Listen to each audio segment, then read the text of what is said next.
ಸಾವಿರಾರು ಜನ ಇವತ್ತು ಸೈಟ್ ಬೇಕು, ಮನೆ ಬೇಕು, ಸಾಲ ಬೇಕು, ಪೆನ್ಷನ್ ಇಲ್ಲ, ಖಾತೆ ಇಲ್ಲ, ಪೋಡಿ ಇಲ್ಲ, ಬೇರೆ ಬೇರೆ ಸವಲತ್ತು ಬೇಕು, ಒಳಚರಂಡಿ ಬೇಕು, ಕುಡಿಯೋ ನೀರು ಬೇಕು,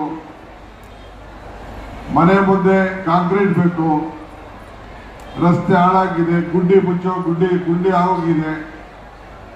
ಹಿಂಗೆ ಹಲವಾರು ಸಮಸ್ಯೆಗಳನ್ನ ಇವತ್ತು ನಮ್ಮ ಮುಂದೆ ಇಟ್ಟಿದ್ದೀವಿ. ನಿಮ್ಮೆಲ್ಲ ಕೌನ್ಸಿಲರ್ಗಳು ದೀಪವನ್ನ ಬೆಳಗಿದ್ದಾರೆ.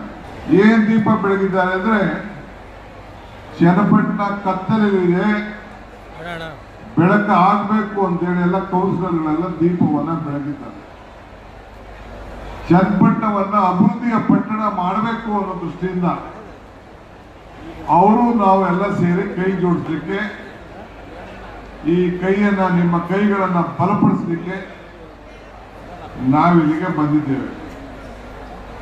ಮುಂದೊಂದು ದಿನದಲ್ಲಿ ನಾನು ಒಂದು ಮಾತು ಹೇಳ್ತಾ ಇದ್ದೀನಿ, ತಮಗೆಲ್ಲ ಭರವಸೆ ಇರಲಿ. ಮಾಧ್ಯಮದವರು ಇದನ್ನ ಗಮನದಲ್ಲಿ ಇಟ್ಕೊಳ್ಬೇಕು. ಮುಂದೊಂದು ದಿನ ಈ ಚನ್ನಪಟ್ಟಣ DK ಶಿವಕುಮಾರ್ ನಾಯಕತ್ವದಲ್ಲಿ ಬೆಂಗಳೂರು ಆಗಲಿದೆ ಅನ್ನೋ ಮಾತನ್ನ ಈ ಸಂದರ್ಭದಲ್ಲಿ ಹೇಳಲಿಕ್ಕೆ ನಾನು ಬಯಸ್ತಾ ಇದ್ದೇನೆ. ಇದು ಚನ್ನಪಟ್ಟಣ ಟೌನ್ ನಲ್ಲಿ ನಾನೊಬ್ಬ ಜವಾಬ್ದಾರಿ ಸ್ಥಾನದಲ್ಲಿ ಇಟ್ಕೊಂಡು ನಾನು ಈ ಮಾತನ್ನ ಆಡ್ತಾ ಇದ್ದೇನೆ.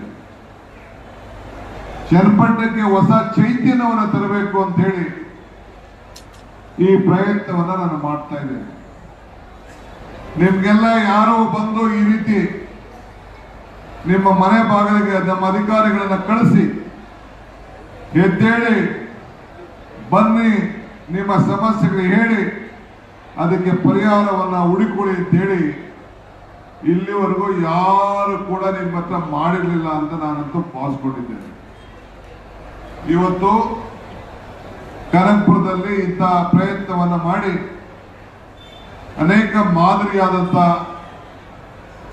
ಪೆನ್ಷನ್ಗಳು, ಒಂದು ಕಾಲದಲ್ಲಿ ನಾನು ಸುಮಾರು 14-15 ಸಾವಿರ ಪೆನ್ಷನ್ ಒಂದೇ 2 ತಿಂಗಳಲ್ಲಿ ನಾನು ಹಂಚಿದ್ದು ನನಗೆ ನೆನಪು.